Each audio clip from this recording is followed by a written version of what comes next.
Fala galera, mais um vídeo da Valente Garage na área. Sejam muito bem-vindos ao nosso canal. Hoje trazendo uma promessa já de tempos que a gente estava devendo esse vídeo. Nosso HB20X 2016 Premium Automático. A gente vai falar sobre tudo que a gente passou ao longo desses 5 anos que a gente está com esse carro. Nós compramos o carro em 2019, com 3 anos de uso. E vamos falar então sobre tudo que a gente já passou nesse tempo de manutenção, consumo, o que dá defeito, o que é legal no carro. Se você tem interesse nesse tipo de carro, não deixe de assistir o vídeo até o final aí, que tem muita dica legal, tá?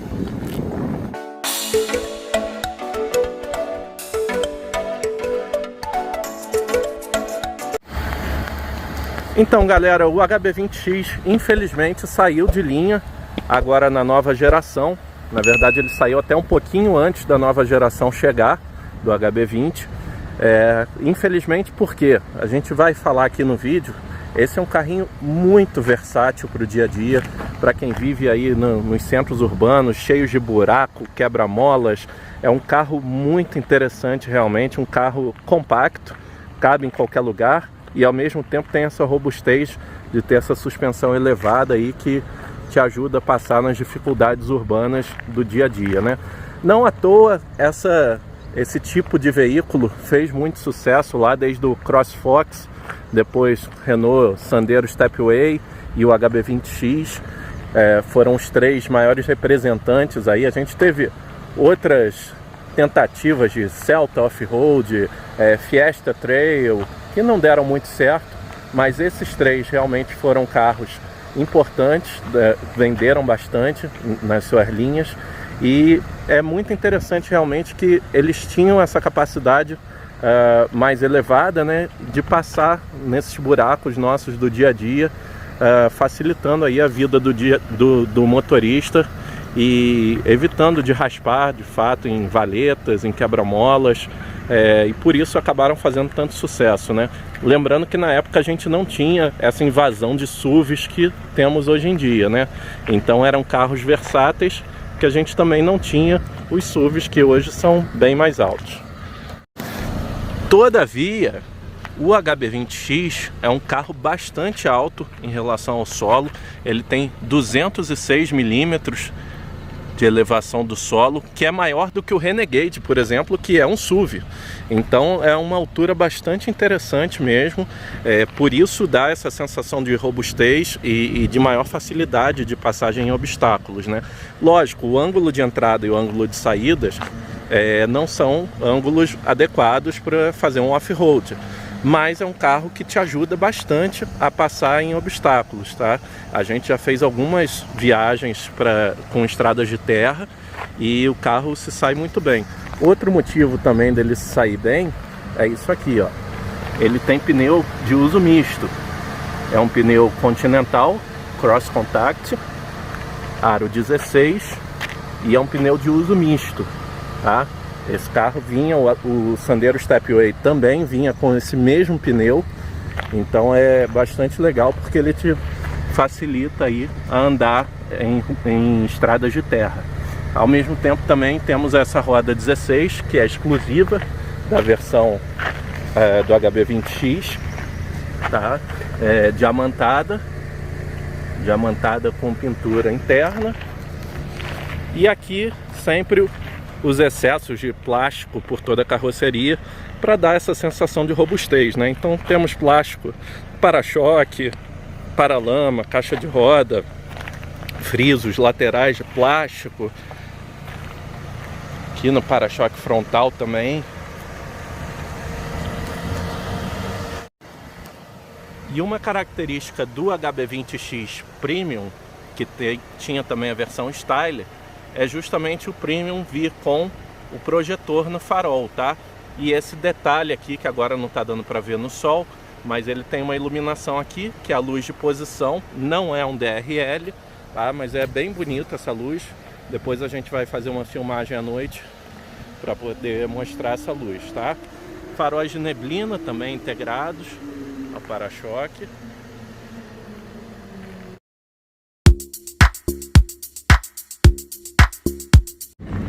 Mais duas características aqui externamente da versão Premium, que difere da Style, é a maçaneta cromada.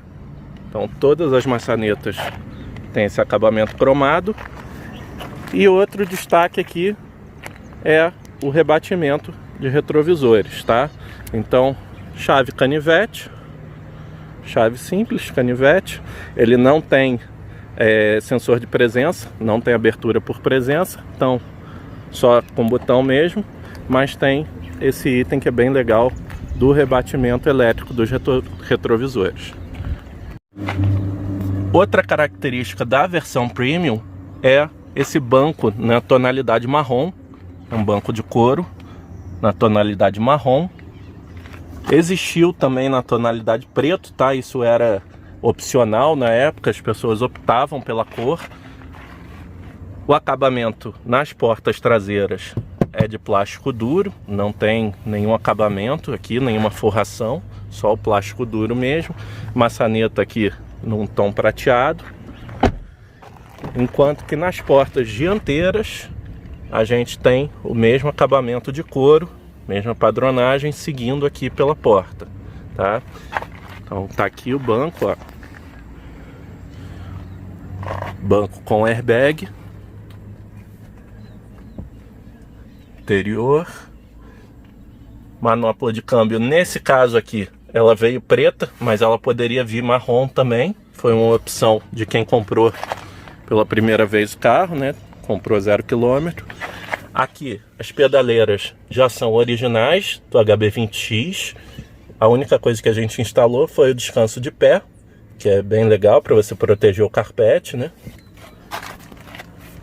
As soleiras também nós que instalamos, combinando aqui no mesmo padrão do carro. Agora, lógico, é um carro compacto, então sofre com problema de espaço, né? Eu tenho 1,94 m e atrás de mim, obviamente, não cabe ninguém a não ser uma criança. E mesmo assim, minha filha prefere ficar do lado de lá, que ela tem um pouco mais de espaço, tá? Realmente o carro é apertado, mas na área do motorista, na área frontal, o espaço é bastante razoável. Eu me sinto muito confortável nesse carro, tá? Também tem apoio de braço aqui, facilita aqui na entrada e saída do motorista.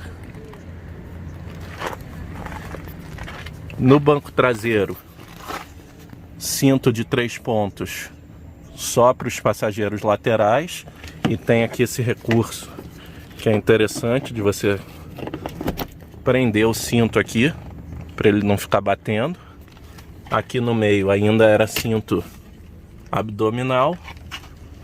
Hoje já não é mais permitido esse tipo de cinto, todos têm que ser de 3 pontos. Passando aqui para o porta-malas, nosso porta-malas hoje está cheio, inclusive de produtos de limpeza automotiva, que a gente gosta de fazer a limpeza por conta própria do carro. Porta-malas de 300 litros, é um porta-malas pequeno, mas dentro do razoável aí para o segmento, tá? Tem iluminação lateral, tampão aqui do porta-malas. Vou só tirar aqui para poder mostrar para vocês. Banco traseiro bipartido, então ele pode descer aqui qualquer um dos lados, o que amplia aí a capacidade do porta-malas.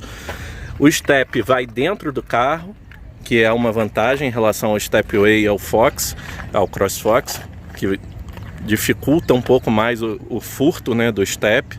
É um step temporário, mas de tamanho normal, aro 15, não é aro 16, como é o carro, mas é um step que dá para você rodar aí com certa tranquilidade. Aqui já falando de uma coisa que acaba pegando muito nesses carros, aliás, como quase todo hatch, é o cansaço aqui desse amortecedor do porta-malas, tá? Ele vai ficando com o tempo mais fraco e passa a não segurar tanto o porta-malas, tá? O nosso aqui já está praticamente na hora de trocar. A gente deve trocar isso em breve, mas é uma coisa aí que com o tempo não tem muito jeito não, você precisa trocar esse amortecedor. Outra característica do HB20X também interessante para quem usa aí, esse rack de teto, né? Você pode acoplar aqui rack de bicicleta, prancha, que for necessário aí para carregar, e aí você amplia a capacidade de carga do veículo. Aqui na traseira ainda a gente tem os sensores de estacionamento, sensores originais, além da câmera de ré, que é integrada lá ao multimídia.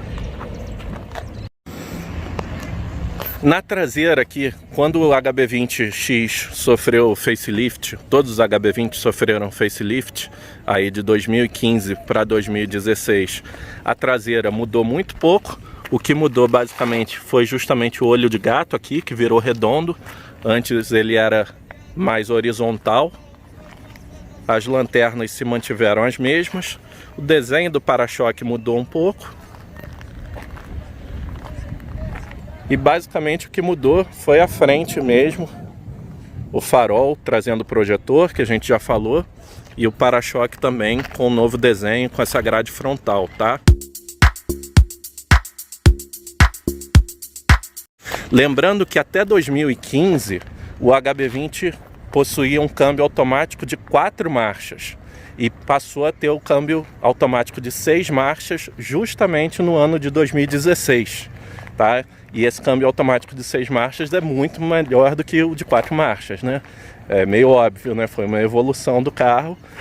Não que o outro câmbio fosse ruim, não era um câmbio que apresentava quebras, mas era um câmbio que trazia um consumo mais elevado para o veículo. E era um câmbio mais bobo também, né? Ele ficava tentando procurar marcha o tempo todo. A gente chegou a ter um carro desse em 2015 e o tempo todo ele ficava procurando uma marcha a mais que não tinha, né? Ao mesmo tempo, esse aqui tem um câmbio muito melhor escalonado, né? Então, deixa mais suave a condução e mais econômico também. Falando aqui do motor, pessoal, o motor é o velho conhecido 1.6, tá? Que agora saiu de linha na linha HB20. Ele ficou somente no Creta Action, que é aquele Creta da geração anterior, que foi mantido agora na nova geração, mas apenas com motor 1.6. E hoje a Hyundai vende apenas HB20 com os motores 1.0 comum aspirado, né, de 3 cilindros, e o motor 1.0 turbinado também de 3 cilindros. O HB20X ele nunca chegou a receber esse motor turbinado, uma pena, que era um carro que merecia ter esse cuidado aí da Hyundai, mas infelizmente ele morreu com o motor 1.6 mesmo, tá? Esse motor é bastante robusto, tá? Bastante conhecido, confiável, muito fácil manutenção.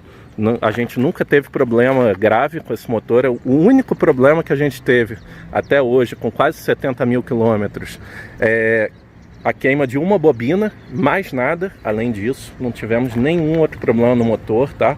Motor bastante robusto realmente, fazendo a manutenção cotidiana aí das revisões, não tivemos nenhum problema nele, tá? Aqui, pessoal, talvez seja a coisa que mais chateia a gente nesse carro, e em toda a linha HB20 sofre do mesmo problema. Se vocês entrarem nos grupos de carro, vocês vão verificar que todo mundo reclama da mesma coisa, é a questão da tinta do carro. O carro tem uma camada de tinta muito fina. As marcas asiáticas, elas já utilizam um verniz que é chamado verniz macio, que é um verniz um pouco mais fraco, digamos assim, a resistir com as intempéries e pedrinhas, enfim. Diferente de outras marcas que utilizam um verniz chamado verniz duro, que é um pouco mais resistente, tá? Só que além disso, a Hyundai, ela utiliza uma camada de tinta muito fina. Então dá para ver aqui, eu acho que dá para ver no vídeo, a quantidade de marca de pedrinha que nós temos no carro, e que não tem jeito, ela arranca tinta mesmo, tá? E isso é uma característica de todo HB20, essa tinta muito fraca, muito frágil realmente, tá? A gente tem outros carros, já tivemos mais de 40 carros na vida, e nenhum carro sofreu como sofre o HB20 realmente dessa questão da fragilidade da pintura, tá? Não tem jeito, tá, pessoal? Isso aí, no máximo, se você colocar um PPF, que não é um produto barato, mas seria a única forma aí de você proteger um pouco mais, ou utilizar aquelas capas temporárias também de viagem, ajudariam um pouco aí a proteger a pintura, tá? Mas em geral é um carro muito bem construído, não é à toa que é um dos carros mais vendidos do Brasil, né? Até hoje, com a nova geração, está vendendo mais ainda. É um carro muito robusto, realmente, um carro que foi pensado para o Brasil, né? Então ele traz algumas questões já adaptadas ao mercado brasileiro, né? Diferente de outros carros que são tropicalizados, né? Como a gente dizia aí antigamente, mas que não foram pensados especificamente para o mercado brasileiro, como foi o caso do HB20. Como eu falei, então, partido aqui por chave, tá? Convencional, chave canivete, painel bastante simples, mas com todas as funções necessárias, um tom de azul. Passando aqui para o interior, galera, o painel dele analógico ainda, só o meio ali que é digital, onde marca combustível e líquido de arrefecimento, temperatura. Temos aqui também um computador de bordo, que marca quilômetro por litro instantâneo, velocidade média, o tempo percorrido, aqui o tempo para revisão, um tempo de viagem aí, uma quilometragem parcial, A e B, quanto falta para terminar o combustível, quantos quilômetros, e o consumo médio do carro aí, que está em 10,5. Como a gente falou aí, é um carro que na faixa dos 11, mais ou menos na estrada, 10 na cidade, na gasolina, e um pouco menos aí no álcool, por volta de 8 na cidade e 9 na estrada, tá? Aqui o multimídia bastante simples, né? Apenas com áudio, com espelhamento de telefone e rádio. Não temos GPS integrado, mas você pode espelhar aqui o telefone, tanto o Android Auto quanto o Apple CarPlay, mas pelo cabo, tá? O espelhamento sempre pelo cabo. E aqui um diferencial do HB20X Premium, aliás, de todo o HB20 Premium, é o ar digital. É de uma zona só, mas é um ar digital muito bom, bastante eficiente. Aqui embaixo temos as entradas USB, aqui uma tomadinha, nosso câmbio automático de 6 velocidades, que temos aqui a opção de troca manual, a gente joga aqui e vai passando a marcha para frente e para trás. Não temos borboleta no volante, mas o volante tem aqui os controles do rádio e telefone. Não há piloto automático no carro, talvez aqui seja um dos itens que faça falta nesse carro. Limpador de para-brisa com ajuste de velocidade. Aqui os comandos do farol de neblina, dianteiro, traseiro não temos. E aqui do ladinho a gente tem os comandos do vidro, travas, e aqui os retrovisores elétricos, e que também são rebatíveis aqui internamente.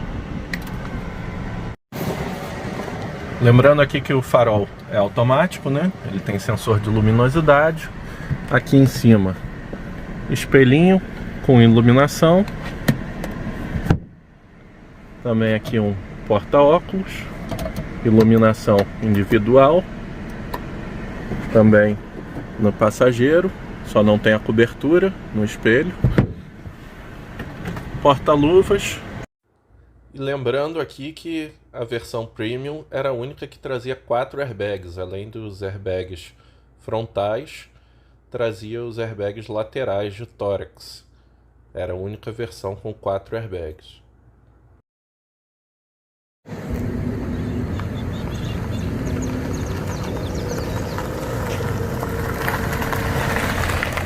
Bora agora dar uma volta e conversar um pouco mais sobre o carro. Então, pessoal, posição de dirigir aqui é muito boa, ele tem uma posição mais elevada.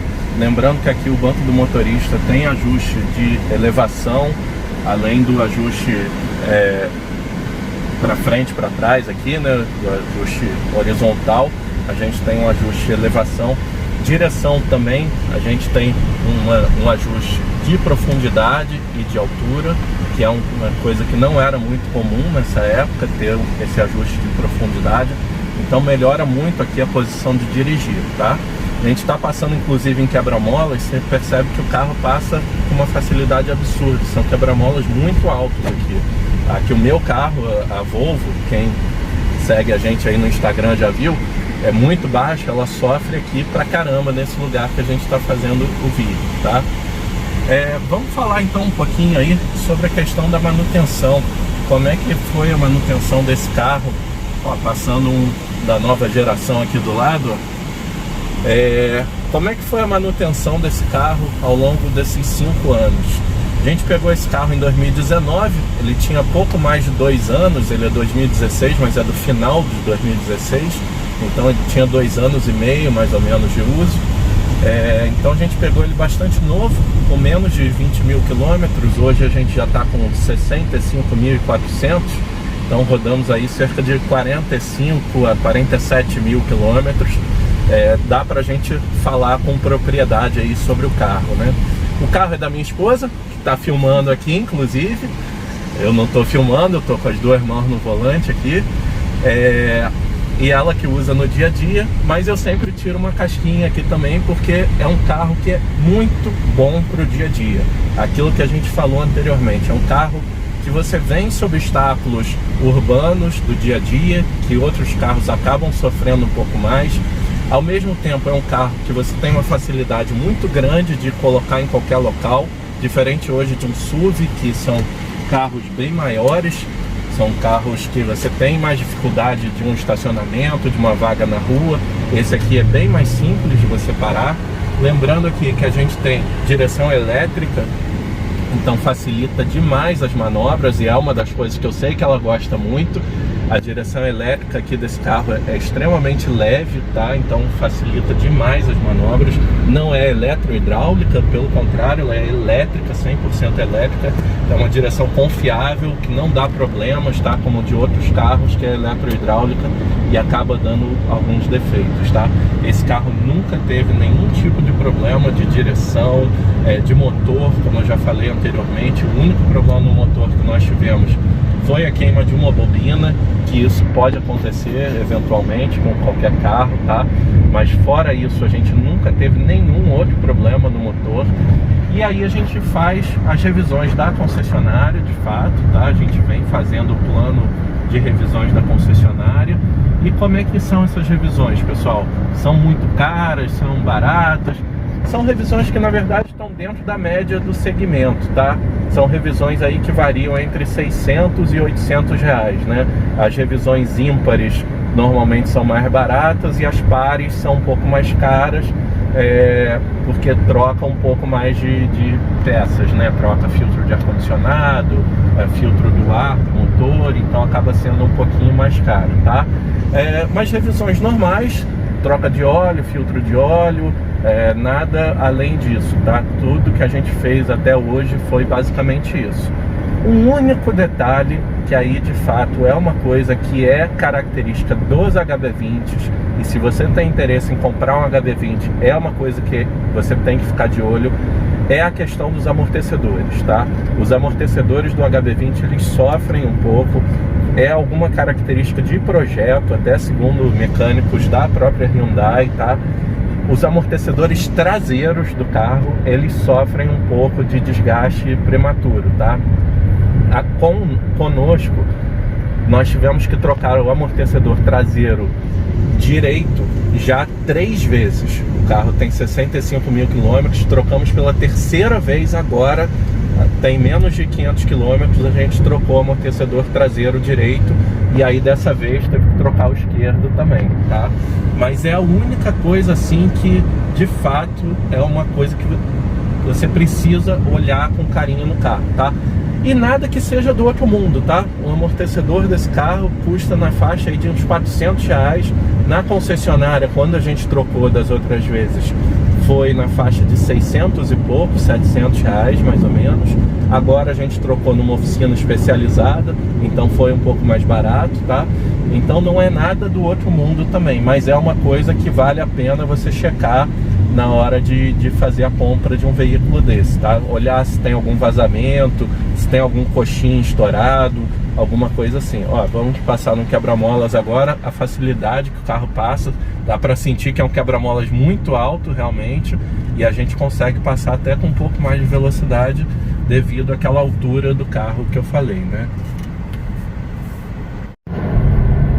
Vamos entrar aqui na estrada, ó, atrás de um Jaguar. Obviamente que eu não vou nem tentar andar junto com ele, mas só para mostrar para vocês como é que o carro anda.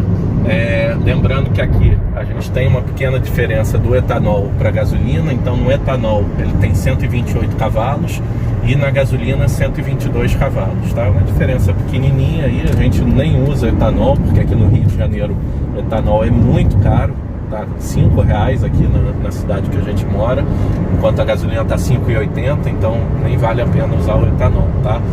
Em termos de torque, muda muito pouco do etanol para gasolina, 16,5 no etanol e 16 na gasolina, tá? É um torque bastante razoável para um carro desse tamanho, desse porte, então a gente consegue desenvolver bem. Lembrando aquilo que eu falei, hoje a gente está aqui com câmbio de 6 marchas, né, do modelo a partir de 2016, então um câmbio que consegue desenvolver melhor na estrada. Claro que quando você pisa, você ouve o motor girar mais alto, obviamente, né? É um carro aspirado, ele precisa jogar o giro mais alto para ter aquele torque máximo, né? Lembrando que no turbinado, em geral, a gente tem o torque já em baixa rotação, você não precisa jogar o giro tão alto. Até por isso o carro acaba gastando um pouquinho mais do que um carro turbinado, tá? Mas mesmo assim é um carro muito gostoso de dirigir.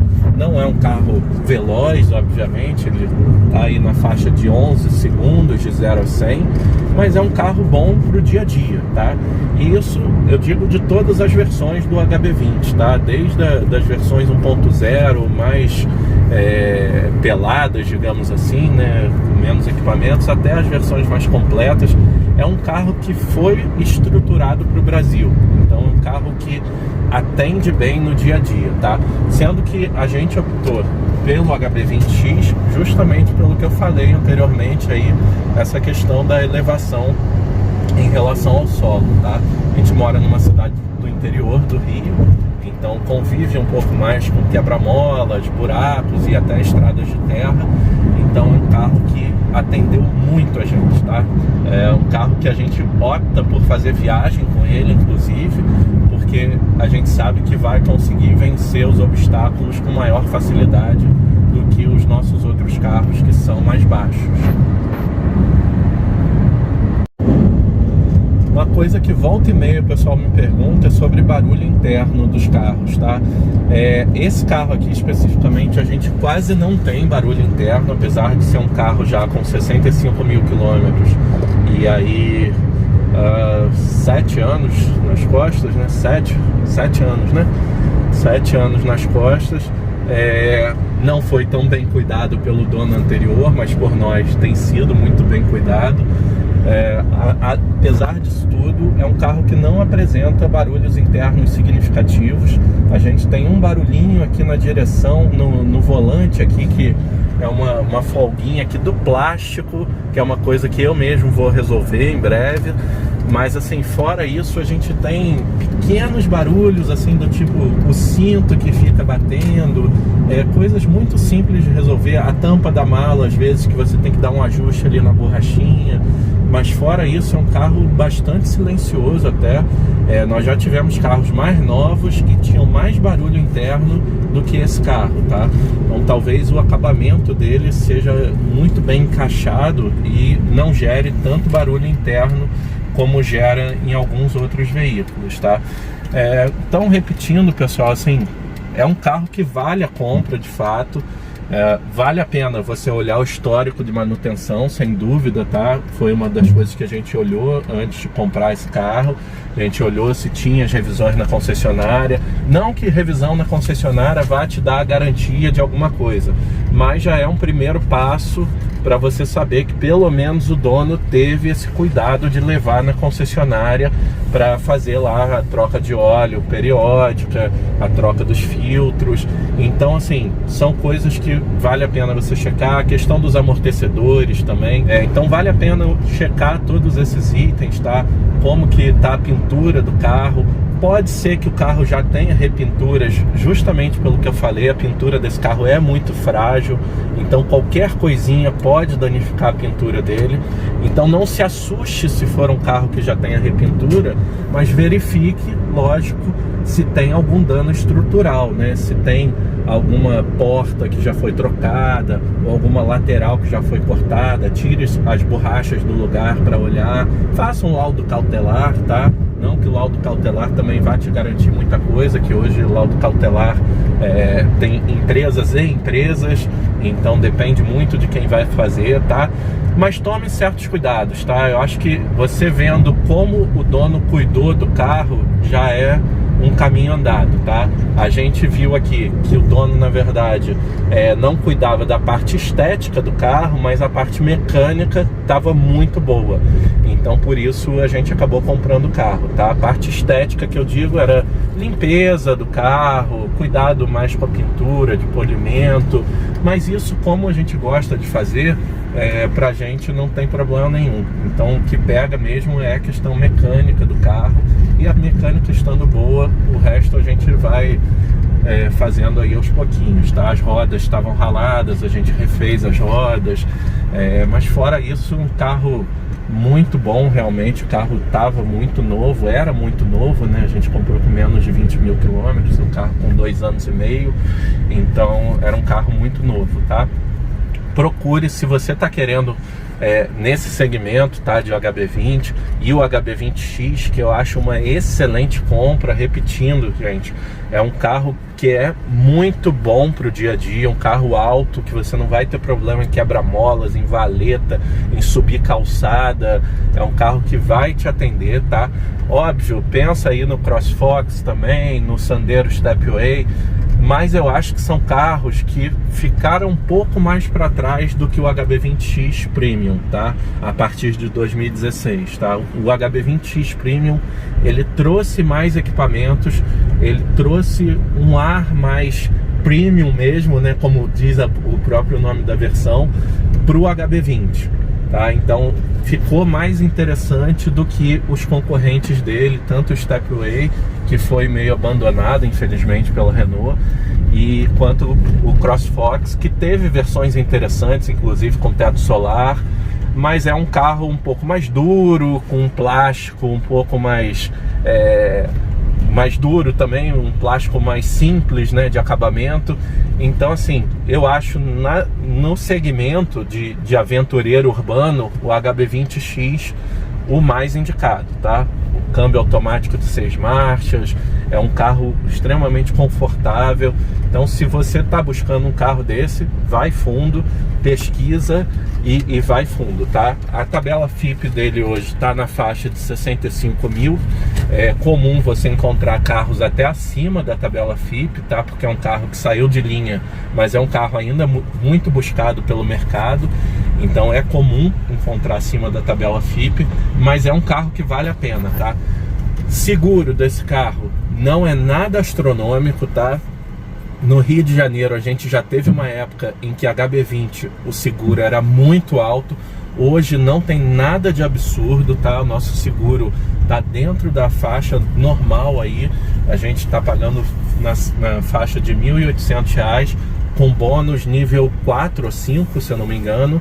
Então nem é um bônus tão alto ainda de seguro, porque era o seguro da minha esposa.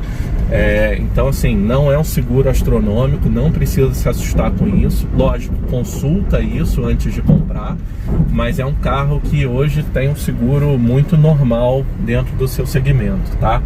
Então é isso, gente, mais um vídeo aí da Valente Garage. Não esquece de se inscrever no canal, compartilhe o vídeo com os amigos, aquele amigo que está procurando um carro para comprar um carro usado, compartilhe aí com os amigos, não deixa de dar o like no vídeo e ajuda a gente aí a crescer o canal, tá bom?